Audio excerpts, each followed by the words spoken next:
ಆತ್ಮೀಯ H16 news ಅರ್ಥಾತ್ ಸೀತಾರಾಮ್ಗೆ ಸ್ವಾಗತ. ನಾನು ನಿಮ್ಮ MI ಅಥವಾ ಮಲ್ಲಪ್ಪ ಜೋತಾವ. ಆತ್ಮೀಯರೇ, ಈ ವಿಶೇಷವಾಗಿ ಈ ದಕ್ಷಿಣ ದಾವಣಗೆರೆಯಲ್ಲಿದ್ದಂಥ ಒಂದು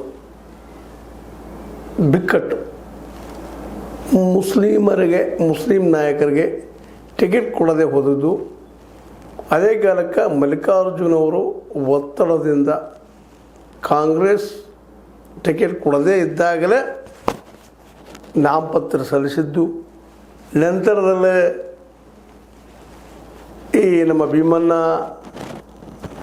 ಖಂಡ್ರೆಯವರಾಗಿರ್ಬೋದು, ಈಶ್ವರ್ ಖಂಡ್ರೆಯವರಾಗಿರ್ಬೋದು, ಅದೇ ಕಾಲಕ್ಕೆ ನಮ್ಮ ಶರಣಪ್ರಕಾಶ್ ಅವರಾಗಿರ್ಬೋದು, ಅಥವಾ ಲಿಂಗಾಯತ್ ಲಾಬಿ ಅಥವಾ ವೀರಶೈವ ಲಿಂಗಾಯತ್ ಲಾಬಿಯಿಂದಾಗೆ ಕೊನೆ ಕ್ಷಣದಲ್ಲೇ ಟಿಕೆಟನ್ನು ಕೊಟ್ಟಿದ್ದು, ಮುಸ್ಲಿಮರು ಇದನ್ನು ವಿರೋಧ ಮಾಡಿದ್ದು.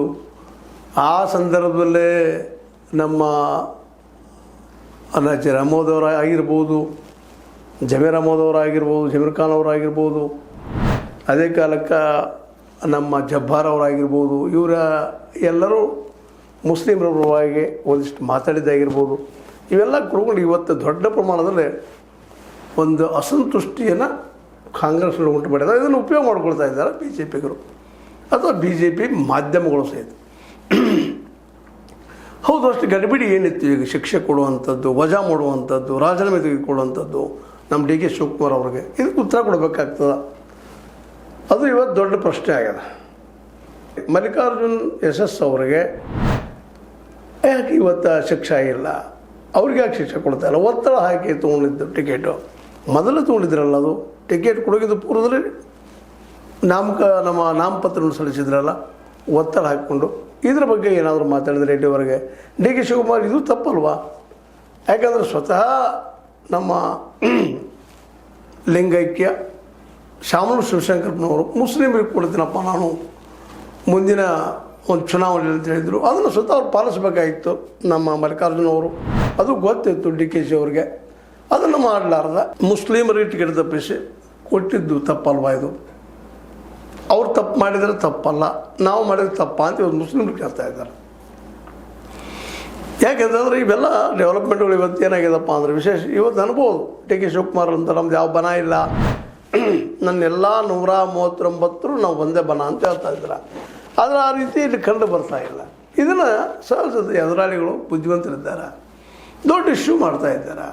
ಇವು ತಿಕ್ಕಾಟಪ್ಪ ಅಂತ ಹೇಳ್ತಾರೆ, ಬನ ರಾಜಕೀಯ ಅಂತ ಹೇಳ್ತಾರೆ. ಮತ್ತು ಸಹಜದ ಅನ್ನಿಸ್ತದೆ ಯಾರಿಗೆ ಆದರೂ. ಹೌದು, ಸಿದ್ದರಾಮಯ್ಯ ಬೇರಪ್ಪ ಇದು ಬೇರೆ ಅಂತೇಳಿ. ಇಂಥ ಸಂದರ್ಭದಲ್ಲಿ KL ರಾಜಣ್ಣರವರು ಸ್ವತಃ ಹೇಳ್ತಾರೆ, ಯಾಕೋ ಏನೋ ಸಿದ್ದರಾಮಯ್ಯನವರು ಹಿಂಜರಿತಾ ಇದ್ದಾರೆ ಅನ್ನುವಂಥ ಮಾತಾಡ್ತಾರೆ. ಯಾಕೋ ಹೇಳ್ಬೇಕಾಗಿತ್ತು, ಇಷ್ಟೋ ಬಾಯಿ ಹಾಕ್ಬೇಕಾಗಿತ್ತು, ಹಾಕಿಲ್ಲ ಅಂತ ಹೇಳ್ತಾರೆ. ಮತ್ತು ಯಾವ ರಾಹುಲ್ ಗಾಂಧಿ ಕೇಳಿದಂಥ ಸದ್ಗುರುವಿನ ಕಾರ್ಯಕ್ರಮವಾಗಿ ಭಾಗವಹಿಸ್ತಾರೆ ಅಂತೇಳಿ ಇಂಡೈರೆಕ್ಟಾಗಿ DK ಶಿವಕುಮಾರ್ ಅವ್ರಿಗೆ ಆರೋಪ ಮಾಡ್ತಾ ಇದ್ದಾರೆ. ಅಲ್ಲಿ ಹೋಗಿ ಬರ್ತಾರೆ. ಯಾವ AICC ಅಧ್ಯಕ್ಷ ಖರ್ಗೆ ಅವರು ಗಂಗಾ ನದಿಯಲ್ಲಿ ಹೋದ್ರೆ ಬಡತನ ಹೋಗ್ತದನ ಅಂತ ಕೇಳಿದಲ್ಲೇ ಹೋಗಿ ಇವರು ಸ್ನಾನ ಮಾಡಿ ಅಲ್ಲಿ ಯೋಗಿ ಆಯ್ತು ಅದನ್ನು ಹೊಗಳ್ತಾರೆ. ಇವು ಪಕ್ಷ ವಿರೋಧಿ ಅಲ್ವೇನು ಅಂತ ಪ್ರಶ್ನೆ ಮಾಡ್ತಾರೆ. ಇವು ಪಕ್ಷ ವಿರೋಧಿ ಹೌದು ಅಲ್ವೋ ಗೊತ್ತಿಲ್ಲ, ಆ ಚರ್ಚೆ ಮಾಡೋಕ್ಕಿಂತ ಮುಖ್ಯವಾಗಿ ಇವು ಇಲ್ಲೇ ಒಳಗಲ್ಲಿ ಭಿನ್ನಾಭಿಪ್ರಾಯ, ಭಿನ್ನ ಮತ ಸ್ಟಾರ್ಟ್ ಆಗಿದ್ದಾವೆ. ಅದಕ್ಕಿಂತಲೂ DK ಶಿವಕುಮಾರ್ ಈಗ ಹಿಂದಿನ ಎಪಿಸೋಡಲ್ಲಿ ಹೇಳಿದ್ದೀನಿ ಈ ಮಾತನ್ನು ಮತ್ತು ನೆನಪು ಮಾಡಬೇಕಾಗ್ತದಿಲ್ಲ. DK ಶಿವಕುಮಾರ್ ಅವ್ರಿಗೇನು ಗಡಿಬಿಡಿತ್ತು ಶಿಕ್ಷೆ ಕೊಡುವಂಥದ್ದು ಅಂತ. ನಜೀರ್ ಅಹಮದ್ ಅವರಿಗಾಗಿರ್ಬೋದು, ಮುಂದೆ ಜಬ್ಬಾರ್ ಅವರಿಗಾಗಿರ್ಬೋದು, ಪಕ್ಷದ ವಜಾ ಮಾಡಿದ್ದಾಗಲಿ, ರಾಜೀನಾಮೆ ತೊಗೊಂಡಿದ್ದಾಗಲಿ, ಈಗ ಜಹೀರ್ ಅಹಮದ್ ಖಾನ್ರಿಗೂ ಪಕ್ಷದಿಂದ ಅಥವಾ ಮಂತ್ರಿಗಿರಿಂದ ತೆಗಿಬೇಕು ಅನ್ನೋಂಥ ವಾತಾವರಣ ನಿರ್ಮಾಣ ಮಾಡಿದ್ದನ್ನಾಗಲಿ, ಇವೆಲ್ಲ ಏನಪ್ಪ ಅಂತ ಸಹಜವಾಗಿ ದೊಡ್ಡ ಗೊಂದಲವನ್ನು ಹುಟ್ಟಾಕಿದಾವೆ. ಇಲ್ಲಿವರೆಗೆ ಈ ವಿಷಯ ಗೊತ್ತಾಗಿ ಸಿದ್ದರಾಮಯ್ಯವರು ಏನು ಮಾತಾಡಿಲ್ಲ ಅನ್ನುವಂಥ ಕಾರಣಕ್ಕೆ ಅವರ ಬೆಂಬಲಿಗರು, ಸಿದ್ದರಾಮಯ್ಯ ಬೆಂಬಲಿಗರು ಅಸಂತುಷ್ಟ ಅಸಮಾಧಾನದಿದ್ದಾರೆ. ಇವೆಲ್ಲ ಕಾರಣಕ್ಕಾಗಿ ಇವತ್ತು ಮತ್ತು ಏನೂ ಇಲ್ಲದ ಅನಗತ್ಯವಾಗಿ ಆಗಿ ಹೋಗೋದು. ಈಗಾಗಲೇ ಶಿಕ್ಷೆ ಹೌದು, ಶಿಕ್ಷೆ ಕೊಡಬೇಕಾಯ್ತು ಸರಿ ಪಾರ್ಟಿ ದೃಷ್ಟಿಯಿಂದ. ಆದರೆ ಈಗೇನಾಗಿದೆಪ್ಪ ಅಂದ್ರೆ ಅದು ರಾಜ್ಯ ಮಟ್ಟದಲ್ಲಿ ದೊಡ್ಡ ಸುದ್ದಿಯಾಗಿ ಚರ್ಚೆ ಆಗಲಿಕ್ಕತ್ತದ. ಇದರಿಂದಾಗಿ ಸಹಜ ಯಾರಿಗೆ ಹೊಡೆತು ಬಿಡ್ತದಪ್ಪ ಅಂದರೆ ಕಾಂಗ್ರೆಸ್ ಹೊಡೆತು ಬೀಳ್ತದೆ.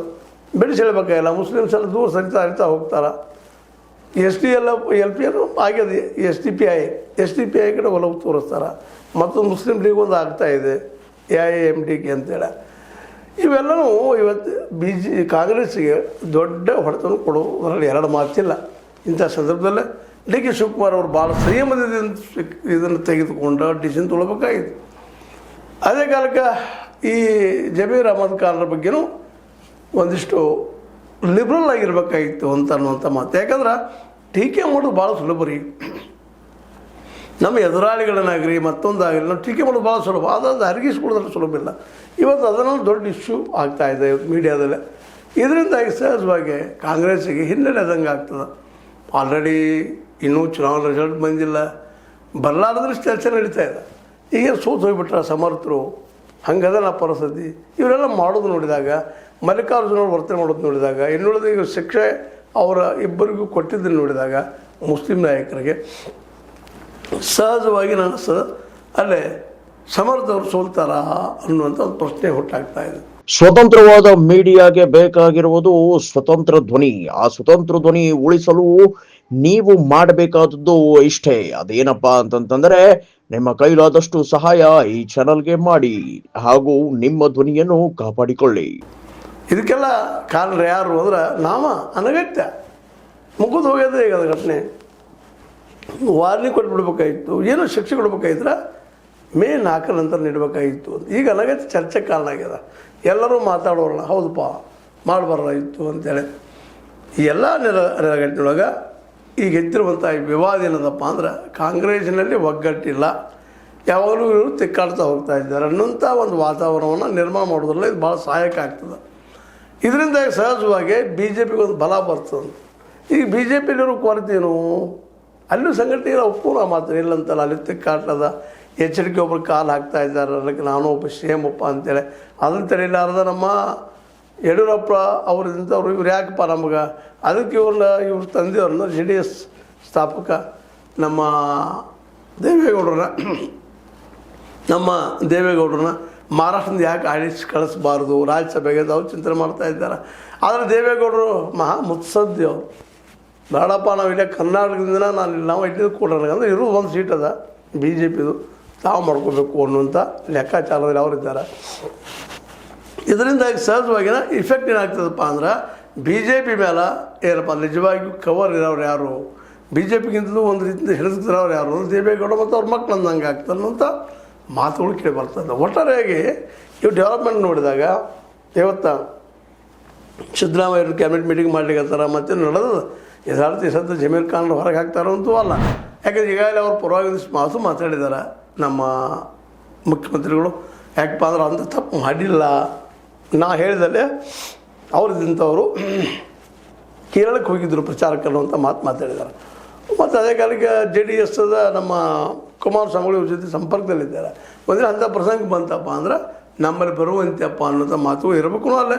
ಅದೇ ಕಾಲಕ್ಕೆ ಇಲ್ಲಿ ಏನಪ್ಪ ಅಂತಂದ್ರೆ ಜಮೀರ್ ಖಾನ್ ಇದ್ದಂಥವರು ಬಹಳ ಎಚ್ಚರಿಕೆಯಿಂದ ತಮ್ಮ ಒಂದೊಂದು ಹೆಜ್ಜೆನ ಇಡ್ತಾ ಇದ್ದಾರೆ. ಇದರಿಂದಾಗಿ ಏನಪ್ಪ ಅಂತಂದ್ರೆ ಒಟ್ಟಾರೆಯಾಗಿ ಈ ಒಂದು ಡೆವಲಪ್ಮೆಂಟ್ ಕಾಂಗ್ರೆಸ್ಸಿಗೆ ಇದು ಒಂದು ನೈತಿಕವಾದ ಹೊಡೆತವನ್ನು ಕೊಡ್ತೈತೆ ಅನ್ನೋದ್ರಲ್ಲಿ ಎರಡು ಮಾತಿಲ್ಲ. ಆದರೂ ಇದು ಎತ್ತು ಹೋಗ್ಬೋದು, ಏನಾಗ್ಬೋದು. ಯಾಕಂದರೆ KN ರಾಜಣ್ಣ ಅವರಾಯ್ತು, ಸತೀಶ್ ಅವರಾಯ್ತು, ಅವ್ರ ಜೊತೆಗಾರರಾಯ್ತು, ಇವತ್ತು ನಮ್ಮ ಏನಪ್ಪ ಅಂದ್ರೆ ಜಮೀರ್ ಅಹಮದ್ ಬೆಂಬಲಿಗೆ ನಿಂತಿದ್ದಾರೆ. ಅದೇ ರೀತಿ DKC ಅವ್ರಿಗೂ ಇದೊಂದು ಹೊಸ ಬೆಳವಣಿಗೆಯಾಗಿ ಇವ್ರಿಗೆ ತೊಂದರೆ ಆಗುವಂಥ ಸಾಧ್ಯತೆಗಳು ಇದ್ದಾವೆ. ಒಟ್ಟಾರೆಯಾಗಿ ಈ ಎಲ್ಲ ಡೆವಲಪ್ಮೆಂಟ್ ನೋಡಿದಾಗ ಇದು DKC ವರ್ಸಸ್ ಅದೇ ಕಾಲಕ್ಕೆ ಸಿದ್ದರಾಮಯ್ಯ ನಡಿಕೆನ ಒಂದು ತಿಕ್ಕಾಟಾಗಿ ಪರಿವರ್ತನೆ ಆಗ್ತಾ ಇದೆಯಾ, ಅಥವಾ ಇದು ಮತ್ತೊಂದು ಮೊದಲಿನ ಒಂದು ಏನಪ್ಪ ಅಂತಂದ್ರೆ ಹಾವು ಏನೇ ಆಟ ಆಗ್ತದೆ ಅನ್ನೋದು ಇವತ್ತು ಪ್ರಶ್ನೆಗಳು ಹೇಳ್ತಾ ಇದ್ದಾವೆ. ಏನೋ ಇರಲಿ, ಈ ಘಟನೆಯಿಂದ ಏನಾಗಿದೆಪ್ಪ ಅಂತಂದ್ರೆ ಈಗಾಗಲೇ ನಮ್ಮ ಸತೀಶ್ ಅವರು DKC ಅವ್ರಿಗೆ ಭೇಟಿಯಾಗಿ ಏನು ಮಾತಾಡ್ತಾ ಇದ್ದಾರೆ ಅನ್ನೋಂಥದ್ದು, ಏನು ಮಾತಾಡಿರ್ಬೋದು, ಎಂತ ಅದು ಹೊರಗೆ ಬರ್ತಾ ಇದ್ದಾವೆ. ಏನೋ ಆಗಲಿ, ಒಟ್ಟಿನಲ್ಲಿ ಈ ಎಲ್ಲ ಪ್ರತಿಯೊಂದು ಹೆಜ್ಜೆನೂ ಏನಪ್ಪ ಅಂತಂದ್ರೆ ಮುಂಬರುವ ದಿನಗಳಲ್ಲಿ ಕಾಂಗ್ರೆಸ್ಸಿಗೆ ಪ್ಲಸ್ಸು ಆಗ್ಬೋದು, ಮೈನಸ್ಸು ಆಗ್ಬೋದು, ಯಾವುದಾದ್ರೂ ಸ್ವೀಕಾರ ಮಾಡೋ ಸ್ಥಿತಿಯಲ್ಲಿ ಅವರು ಇದ್ದಾರೆ ಅಂತ ತಿಳ್ಕೊಳ್ಳೋಣ. ಒಟ್ಟಿನಲ್ಲೇ ಈ ಒಂದು ಚರ್ಚೆ ಏನ್ರಿ ಅಥವಾ ಈ ಒಂದು ಬೆಳವಣಿಗೆ ಏನ್ರಿ ಕಾಂಗ್ರೆಸ್ಸಿಗೆ ಹಿತವನ್ನು ಕೊಡೋಕ್ಕಿಂತಲೂ ಅಹಿತವನ್ನು ನಿರ್ಮಾಣ ಮಾಡುವಂಥದ್ದು ಮತ್ತು ಮುಸ್ಲಿಮರು ಇದನ್ನು ದೂರ ಸರಿಯುವಂಥದ್ದು ಅದ. ಜೊತೆಗೆ ಒಂದು ಸುಖಾಂತ್ಯದ ಕಾಣೋದು ಒಂದು ಮೇ 4ರ ರಿಸಲ್ಟ್ ಏನಾದರೂ ಸಮರ್ಥರ ಗೆದ್ರೆ ಮುಗಿದು ಬಿಡ್ತದೆ. ಇದು ಸೋತ್ರ ಮಾತ್ರ ಮತ್ತೆ ಮುಂದಿನದಲ್ಲಿ ಇನ್ನೂ ಹೊಸ ಆಯಾಮಗಳನ್ನು ಪಡ್ಕೊತಾ ಪಡಿತಾ ಈ ಒಂದು ತಿಕ್ಕಾಟ ಸಂಘರ್ಷ ಆಗಬಹುದು ಅನ್ನೋಂಥ ಮಾತುಗಳು ಚರ್ಚೆ ಆಗ್ತಾಯಿದೆ ಅಂತ ಹೇಳ್ತಾ, ಇದು ನಿಮಗೆ ಲೈಕ್ ಆಗಿರ್ಬೋದು. ಲೈಕ್ ಮಾಡಿ, ಶೇರ್ ಮಾಡಿ, ಕಾಮೆಂಟ್ ಮಾಡಿ, ಜೊತೆ ಸಬ್ಸ್ಕ್ರೈಬ್ ನಿಲ್ಲಿಸಬಾರ್ದು. 60 ನ್ಯೂಸ್ ಅರ್ಥ ತರ ಮೇಲೆ ಸತ್ಯ ಕೈಗೊಂಡು ವಂದನೆಗಳು.